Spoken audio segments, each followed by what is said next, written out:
वृंदावन बिहारी लाल की जय, बोलिए भक्त माल की जय। वो बड़भागी माताएं हैं जिनके घर में राम भक्त पैदा होता है और उसकी 21 कुलें तर जाती हैं, 7 नानके की, 7 दादके की और 7 उसकी अपनी। धन धन ने उनकी माएँ, जीना दे घर राम भक्त पैदा होते हैं। अब आप सुन रहे हैं श्रीमद् भागवत महापुराण भक्तमाल की कथा। भक्तों की कथा ही भक्तमाल है और भक्तों की कथा ही श्रीमद् भागवत है। आप सुनिए बड़े प्रेम से श्री ध्रुव जी की। ये जितनी कथाएं छोटी छोटी आ रही हैं ये सब टेलर हैं। अभी इसके आगे जब ये दोबारा कथा आएंगी तो इनका पूरी जीवनी उसमें आएगी। आप ध्यान से कथा सुनिए। स्वयंभू मनु के पुत्र उतानपाद थे, जिनकी 2 रानियां थी, एक सुनीति दूसरी सरुचि। छोटी रानी सरुचि पर राजा का बड़ा प्रेम था। उससे उत्तम नामक पुत्र हुआ और सुनीति से ध्रुव हुए। राजा प्रायः सरुचि के महल में रहते थे। एक दिन राजा उतानपाद सुरुचि के पुत्र उत्तम को गोद में बिठाकर प्यार कर रहे थे। उसी समय ध्रुव जी बालकों के साथ खेलते खेलते वहां पहुंच गए और पिता की गोद में बैठना चाहे, परंतु सुरुचि के भय से राजा ने इनकी ओर देखा भी नहीं। ये बालक थे, इससे सिंहासन पर स्वयं चढ़ सकते नहीं थे। अतः इन्होंने कई बार पिता को पुकारा, परंतु पिता ने ध्यान नहीं दिया। तब सुरुचि राजा के समीप ही बड़े अभिमान पूर्वक बोली, वत्स, तू राजा की गोद में सिंहासन पर बैठने की इच्छा करता है, तू उसके योग्य नहीं है। तू ये इच्छा न कर, क्योंकि तू हमारे गर्भ से नहीं उत्पन्न हुआ। तू राज सिंहासन का अधिकारी तभी होता जब हमारे उदर से तेरा जन्म होता। तू बालक है, नहीं जानता है कि तू अन्य स्त्री का पुत्र है। या पहले तप के द्वारा भगवान को संतुष्ट कर उससे वर मांग कि मेरा जन्म सुरुचि से हो, तब हमारा पुत्र होकर राजा के आसन का अधिकारी हो सकता है। और सुरुचि ने कहा, जा पहले मर जा, फिर मेरे गर्भ से जन्म लेना, फिर तू इस गद्दी का उत्तराधिकारी हो सकता है। अभी तेरा या तेरी माँ का इतना पुण्य नहीं है। अपने और अपनी माता के विषय में ऐसे निरादर के और हृदय में बींधने वाले विषैले वचन सुन ध्रुव जी स्तब्ध से हो गए और लंबी लंबी श्वासें भरने लगे। राजा जी सब देखता सुनता रहा, परंतु कुछ न बोला, क्योंकि वो सुरुचि के वश में था। बालक ध्रुव चीख मारकर रोते, उद्रव श्वास लेते, होंठ फड़फड़ाते हुए अपनी माँ के पास आए। माँ ने ये दशा देख तुरंत गोद में उठा लिया। सुनीति ने संग के बालकों ने समस्त वृत्तांत सुनाया कि राजा के पास जो बैठी हुई रानी थी उसने सब कुछ ऐसे ऐसे कहा है। तब वह बोली, वत्स, तू किसी के अमंगल की इच्छा न कर। कोई दुख दे तो उसे सह लेना चाहिए। सुरुचि के वचन बहुत उत्तम और सत्य हैं। वस्तुतः हम दुर्भागा हतभागा ही हैं। ध्रुव ने पूछा, माँ, मैं और उत्तम दोनों समान रूप के राजकुमार हैं, तब उत्तम क्यों उत्तम है और क्यों मैं अधम हूँ? राज सिंहासन क्यों उत्तम के योग्य है और मेरे योग्य क्यों नहीं है? सुनीति ने उत्तर दिया, बेटा, सुरुचि और उसके पुत्र उत्तम ने पूर्व जन्म में बड़ा भारी पुण्य किया है, बहुत भारी तप किया है और तप के प्रताप से उसको राज की गद्दी मिलेगी और राजा की गोद भी मिलेगी। इसी से वह राजा के विशेष प्रेमाभाजन हैं, राज सिंहासन होने के अधिकारी हैं। पुण्य से ही राज सिंहासन मिलता है। यदि तुझे भी सिंहासन पर बैठने की इच्छा है तो वी माता ने जो यथार्थ बात कही है उसी का द्वेष भाव छोड़कर पालन कर और श्री आदोक्ष भगवान के चरण कमलों की आराधना कर। अगर तू पिता की गोद में ही बैठना चाहता है तो परम पिता परमेश्वर जो सारे जगत का पिता है उसकी गोद में बैठ जा करके देख। उन श्री हरि के चरण कमलों की आराधना करने से ही ब्रह्मा जी को भी वह सर्वोत्तम पद प्राप्त हुआ है जिसकी मुनि जन भी वंदना करते हैं। यह कहो सुत वेद चहूँ श्री रघुनाथ चरण चिंतन तजी नाहिन ठौर कहू। जाके चरण विरंची से सिद्धि पाई शंकर सुख सनकादिक मुकुत विचारत तेव भजन करत अजहूँ। यद्यपि परम चपल श्री संतत थिर न रहती कतहूँ। हरिपद पंकज पाई अचल भई कर्म बचन मन हूँ। करुणा सिंधु भक्त चिंतामणि शोभा सेवत हूँ। और सकल सुर असुर ईश सब खाए उर्ग छहूँ। सरुचि कहो सोई सत्यतात अति पुरुष बचन जब हूँ। तुलसी दास रघुनाथ विमुख नहीं मिटे विपत्ति कहूँ। जो रघुनाथ जी के विमुख रहते हैं उनकी कभी भी जीवन में विपत्ति खत्म नहीं होती। इसलिए प्रभु का भजन करना है, उस परम पिता परमात्मा की गोद में बैठना है। माता के ऐसे मोहतम नासक वचन सुन बालक ध्रुव यही निश्चय कर माता को प्रणाम कर और आशीर्वाद लेकर चल दिए। श्री नारद मुनि ने जब ये सब सुना तो बड़े विस्मित हुए कि यहो क्षत्रियों का कैसा अद्भुत तेज है, वह थोड़ा सा भी मान भंग नहीं सह सकते। 5 वर्ष का बालक इसको भी सौतेली माँ का कटु वचन नहीं भूलता है। प्रथम तो नारद जी ने इन्हें आकर समझाया बुझाया कि घर लौट चलो, हम तुम्हें आधा राज्य दिला देंगे। भगवान की आराधना क्या खेल है जो कि मुनि से भी पार नहीं लगता इत्यादि वचन परीक्षार्थ कहे। ध्रुव जी ने उत्तर दिया, मैं गौर क्षत्रिय स्वभाव के वश में हूँ। सरुचि के वचन रूपी बाणों से मेरे हृदय में छिद्र हो गया है। आपके वचन इसी से उसमें नहीं ठहरते हैं।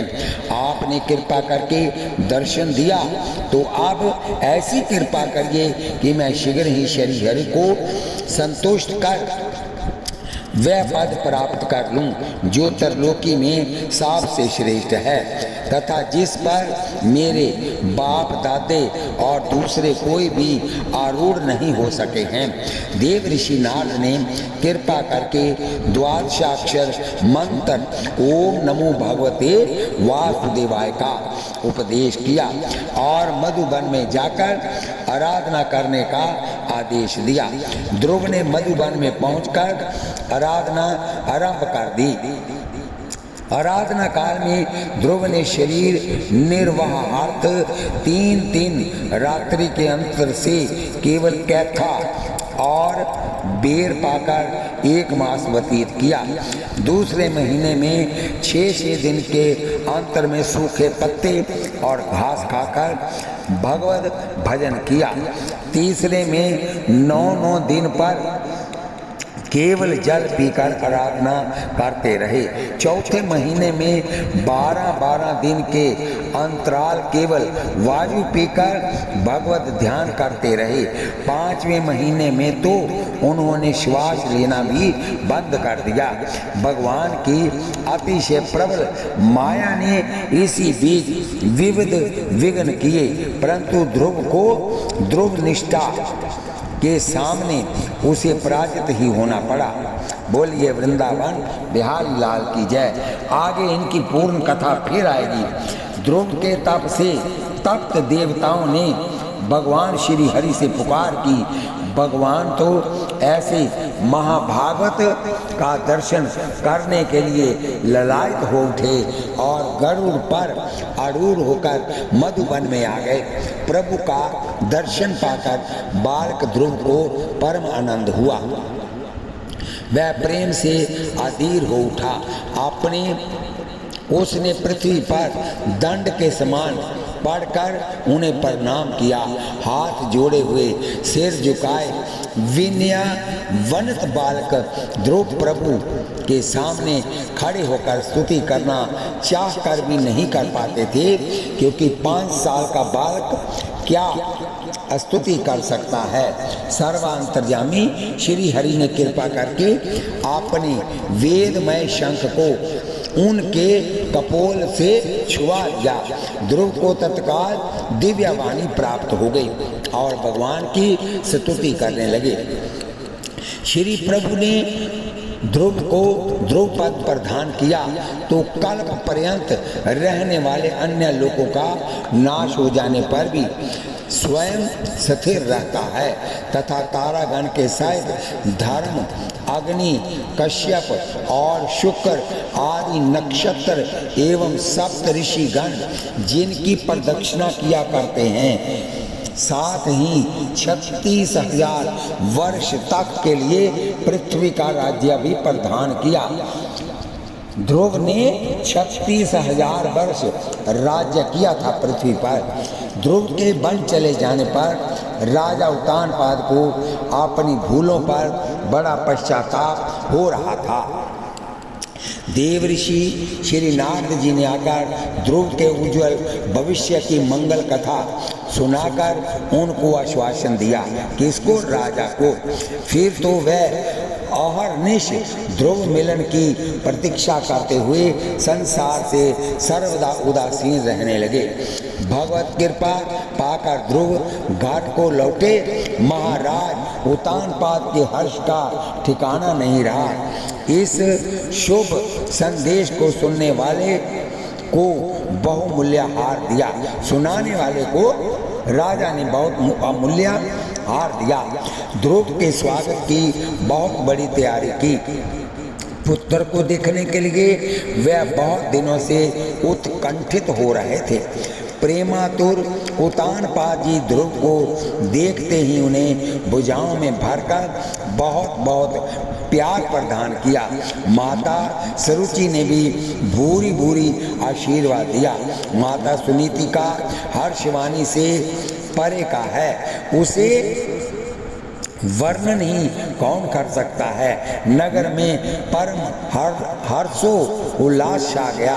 श्री उत्तानपाद जी ने शुभ मुहूर्त में ध्रुव जी को निखिल भूमंडल के राज्य पर अभिषिक्त कर दिया और स्वयं आत्म स्वरूप का चिंतन करते हुए संसार से विरक्त होकर वन को चल दिए। सर्वोपाधि शून्य सर्वात्मा आच्युत में अतिशय भक्ति भाव रखते हुए ध्रुव जी ने 36,000 वर्ष तक पृथ्वी का शासन किया। एक बार शिकार खेलते हुए उत्तम को एक यक्ष ने मार डाला। उनके वियोग में उनकी माता भी दावानल में जल मरी। यह सुनकर ध्रुव जी ने यक्षों से भरी अलकापुरी पर चढ़ाई कर दी। भयंकर संग्राम हुआ। 13 आयुत यक्ष सेना का सत्यानाश देखकर यक्षों ने आसुरी माया का प्रयोग किया। मुनिगण मंगल कामना करते हुए कहने लगे, वत्स ध्रुव, शरणागत रक्षक नारायण तुम्हारे शत्रुओं का संहार करें। ध्रुव जी ने नारायणास्त्र से माया नष्ट कर दी। यक्षों का विध्वंस देखकर श्री मनु ने आकर समझाया, तात बस निरपराध यक्षों का वध न करो। प्रभु तुम्हें अपना प्रिय भक्त समझते हैं तथा भक्तजन तुम्हारा बड़ा आदर करते हैं। तुम साधु जनों के पथ प्रदर्शन से अतः क्षमा करो। ध्रुव जी ने श्री मनु जी को प्रणाम किया और शांत हो गए। ये जानकर सभी यक्ष, चारण, किन्नर लोग उनकी स्तुति करने लगे। ये हाथ जोड़कर खड़े हो गए। तदंतर कुबेर ने आकर कहा, मैं प्रसन्न हूँ, वरदान मांगो। ध्रुव जी के मन में पश्चाताप था कि मैंने सकाम आराधना कर भगवान से श्रेष्ठ पद चाहा। अतः प्रेमा भक्ति की कामना करते हुए उन्होंने कहा, हे शंकर सखा कुबेर जी, आप हमें ये वर दें कि मुझे हरि की अखंड स्मृति बनी रहे। एवं मस्तु कहकर कुबेर समेत सभी देवगण ध्रुव जी पर पुष्प वृष्टि करने लगे। बोलिए वृंदावन बिहारी लाल की जय, बोलिए ध्रुव भक्त महाराज की जय। इनके भक्ति भाव पर रीझ कर भगवान विष्णु नित्य इनके साथ बैठकर सत्संग करते। भगवान आ जाते थे इनके पास सत्संग करने के लिए। एक दिन ध्रुव जी और श्री भगवान विष्णु नौका विहार कर रहे थे। अत्यंत भाव में भरकर कभी तो ध्रुव जी नाव खेते, कभी स्वयं भगवान नाव खेते। कभी एक डांड ध्रुव जी अपने हाथ में लेते और एक डांड भगवान अपने हाथ में लेते और नाव चलाते। इस प्रकार अत्यंत आनंदमय जल विहार हो रहा था। इसी बीच ध्रुव जी ने कहा, प्रभु एक संशय मेरे मन में है, आप कृपा कर उसे दूर करें। प्रभु की अनुमति मिलने पर ध्रुव जी ने पूछा, जब मैं विधाता के वांग बाणों से बिंद होकर विमाता के वांग बाणों से बिंद होकर आपकी आराधना के लिए उन्मुख हुआ तो मार्ग में नारद जी मिले और कहे कि बड़े बड़े ऋषिश्वरों मुनीश्वरों को भी करोड़ों कल्पों में भी भगवान का दर्शन दुर्लभ है। तो नारद जी के वचन तो झूठे हो नहीं सकते। यथा मृषा न होई देव ऋषि भाषा। फिर आप मुझे 5 महीने में ही कैसे मिल गए? भगवान ने कहा, ध्रुव जी ये तो कहने कहानी की बात है कि 5 महीने में ध्रुव को भगवत प्राप्ति हो गई। वस्तु तस्तु ये तुम्हारी करोड़ों वर्षों की तपस्या का फल है। जितने जन्म लिए आपने उतने वर्ष और उतने जन्मों में आपने तप किया है, वो सारा तप इकट्ठा हुआ था। इसलिए अब शेष 5 महीने में ही मैंने आपको दर्शन देने थे। ध्रुव जी को कुतूहल सा हुआ कि इस बात को हम कैसे समझें, तो भगवान ने उनको दिव्य दृष्टि प्रदान किया। तो ध्रुव जी को अपने पिछले जन्मों की तपस्या का अनुभव हुआ। ध्रुव ने देखा हमारे करोड़ों शरीर कहीं गुफाओं में, कहीं कंदराओं में, कहीं नदी के कछारों में, कहीं घोर जंगल में तप करते करते सूख गए हैं। तब ध्रुव की आंखें खुली। भगवान ने कहा कि इतना अवश्य है, यदि करोड़ों कल्प में भी मेरी प्राप्ति हो जाए तो उसे सुलभ ही समझना चाहिए। सच तो ये है कि भगवान कृपा से ही मिलते हैं। साधन तो एक निमित्त है। अंत में ध्रुव जी अपने पुत्र उत्कल को राज्य देकर स्वयं बद्रिकाश्रम को चले गए और उन्होंने गंगा तट पर निवास करते हुए भजन करने का निश्चय किया।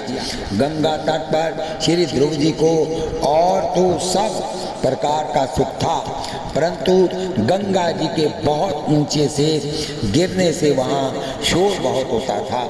अतः ध्रुव जी का मन वहाँ नहीं लगा, क्योंकि शोरगुल से ध्यान में विक्षेप पड़ता था। इसलिए 2-4 दिन रहकर फिर वे वहाँ से चल दिए। जब श्री गंगा जी ने ध्रुव को जाते देखा तो बड़ी ही दुखी हुई और बालिका का रूप धरकर उनसे मिली। कौन? गंगा। जब ध्रुव ने जाने का हेतु पूछने पर गंगा का शोरगुल करना बताया, तब तो और भी दुखी हुई कि मेरे कारण से दुखी होकर जा रहे हैं। अतः साक्षात प्रकट होकर प्रार्थना करने लगी कि आपके आने से हमें बड़ा सुख हुआ, क्योंकि संत मिलन संग सुख जग नाही, तथा जाने से दुख भी बहुत हुआ। यथा विश्रुत एक प्राण हरि लेही, परंतु अब तो मेरे दुख का ठिकाना नहीं रहा, तो आप मुझसे दुख मानकर जा रहे हैं। सुख से जाते तो कोई बात नहीं थी, अतः आप यहीं रहें। मैं अब कुछ भी शोरगुल नहीं करूंगी। मैं बड़े सावधानी से चलूंगी ताकि मेरी आवाज़ कलाकल की आपके कानों में न पड़े। तब ध्रुव जी रुक गए। श्री गंगा जी अब तक वहाँ शांत है। जिस समय भगवान की आज्ञा से भगवत पार्षद दिव्य विमान लेकर आए और ध्रुव जी से भगवत धाम को चलने की प्रार्थना किए।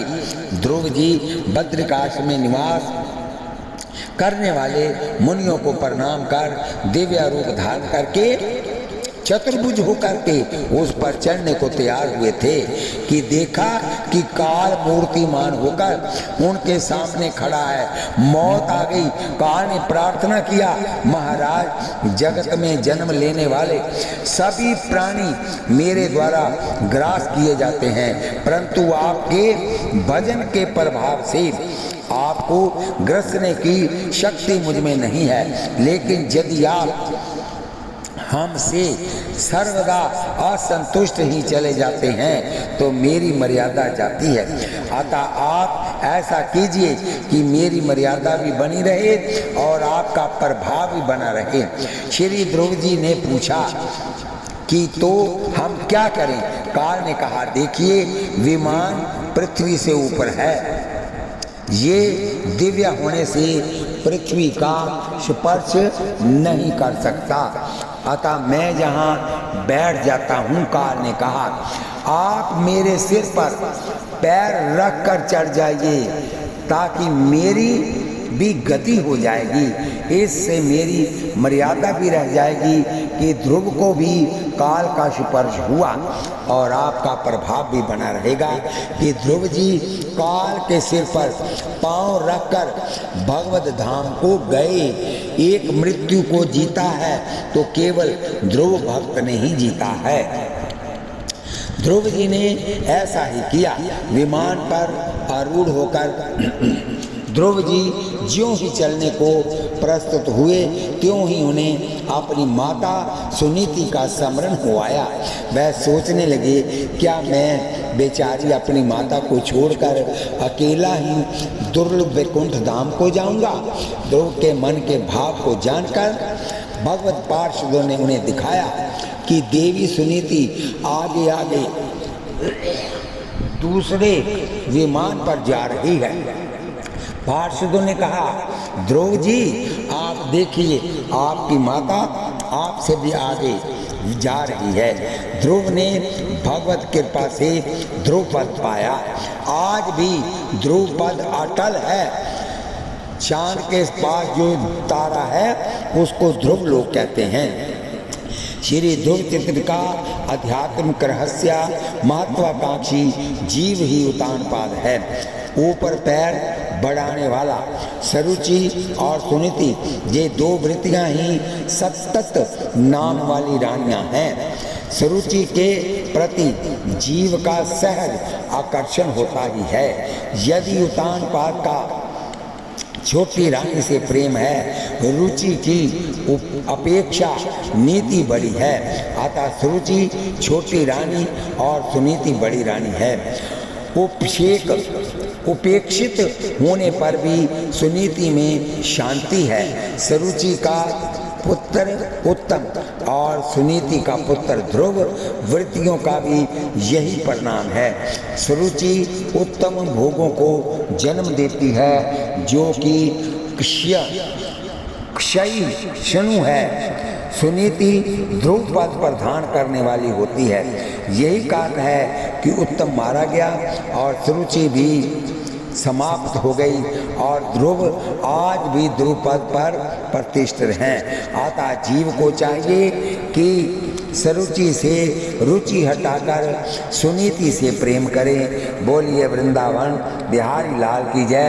गोस्वामी तुलसीदास जी भी कहते हैं, ध्रुव सगलानी उपेऊ हरिनाऊ, पायो अचल अनुपम ठाव। ऐसा ऊंचा पद प्राप्त किया, आज तक किसी ऋषि मुनि को, देवता को भी ये पद प्राप्त नहीं हुआ।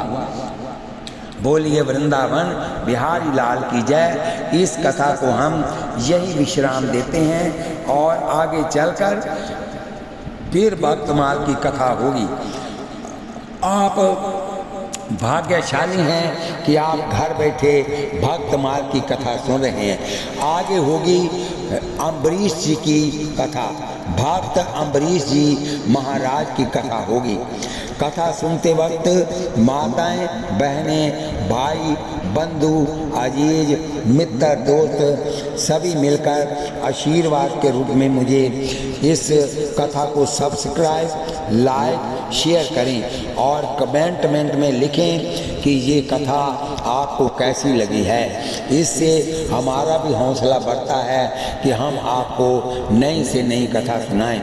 इस भक्तमाल के 4 भाग हैं, अभी ये पहला भाग चल रहा है। बोलिए वृंदावन बिहारी लाल की जय। बोलिए लाडली लाल की जय। कथा को सुनते हुए आप हाथों में माला लें, जीवा से नाम जपें, आँखों से भगवान का दर्शन करें और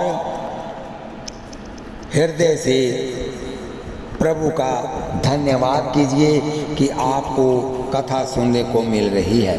हाथों से माला, जीवा में नाम, आँखों से दर्शन और प्रभु की छवि को अपने हृदय में बिठाइए। अंत मता सोई गता, जब अंत समय आए प्रभु आपके सामने खड़े हों और आप सीधे प्रभु धाम में ही चले जाएं। बोलिए वृंदावन बिहारी लाल की जय। बोलिए लाडली लाल की जय। बोलिए जुगल सरकार की जय। श्री कृष्ण गोविंद हरे मुरारे, हे नाथ नारायण वासुदेव।